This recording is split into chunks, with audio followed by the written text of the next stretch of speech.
Halo Sobat Baku Hantam, menurut jurnalis dan blogger Rusia, peran Su-57 di Ukraina telah meningkat sejak awal tahun ini. Menurut Alyona, seorang jurnalis dengan pengalaman lebih dari 23 tahun, mengatakan bahwa serangan terhadap Ukraina baru-baru ini pada 14 Januari mengkonfirmasi penggunaan Su-57 pada tahun ini. Jet tempur Su-57 telah mulai memainkan salah satu peran kunci dalam serangan rudal dengan menggunakan rudal jelajah kaliber dan KH-101 yang mengikuti rute yang berliku-liku. Jet tempur generasi kelima ini telah menghilangkan sistem pertahanan udara di garis belakang Ukraina. Pada serangan 14 Januari, Angkatan Udara Rusia menggunakan lebih dari satu Su-57 yang diisi dengan rudal jelajah KH-101.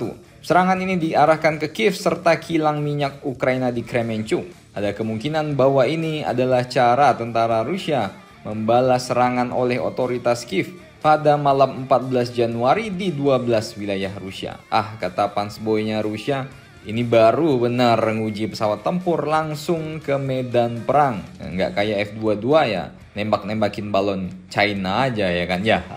Sudah lama diakui termasuk oleh para ahli barat bahwa Rusia semakin banyak menggunakan Su-57, melibatkan kemampuan operasional pesawat tempur tersebut untuk mendukung serangan Rusia dan mencapai tujuan yang diinginkan. Menurut Kementerian Pertahanan Rusia, misi tempur pertama Su-57 bukanlah di Ukraina, tetapi di Suriah. Kombinasi pesawat tempur siluman Rusia Su-57 dan rudal KH-101 memberikan tentara Rusia keuntungan strategis yang signifikan.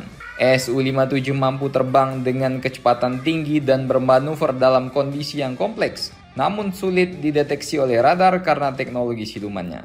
Inilah yang membuat pesawat tempur ini sangat efektif dalam hal menembus wilayah udara musuh yang dipertahankan. Di sisi lain, rudal KH-101 menawarkan presisi tinggi dan jangkauan yang jauh. Rudal ini mampu mengenai sasaran dengan akurasi tinggi, bahkan dari jarak jauh, yang memungkinkan Su-57 menyerang sasaran strategis seperti pos komando, gudang militer, dan infrastruktur penting lainnya tanpa memasuki area berbahaya. Ketika Su-57 dan KH-101 digunakan secara bersamaan, hasilnya adalah kombinasi senjata yang kuat dan efektif yang memungkinkan Rusia untuk melakukan operasi dengan efisiensi tinggi dan resiko minimal bagi pilot. Jadi bagaimana menurut kalian mengenai serangan terbaru lebih dari S1 Su-57 ke tanah Ukraina ini? Silakan komentar dan baku hantam kalian di bawah.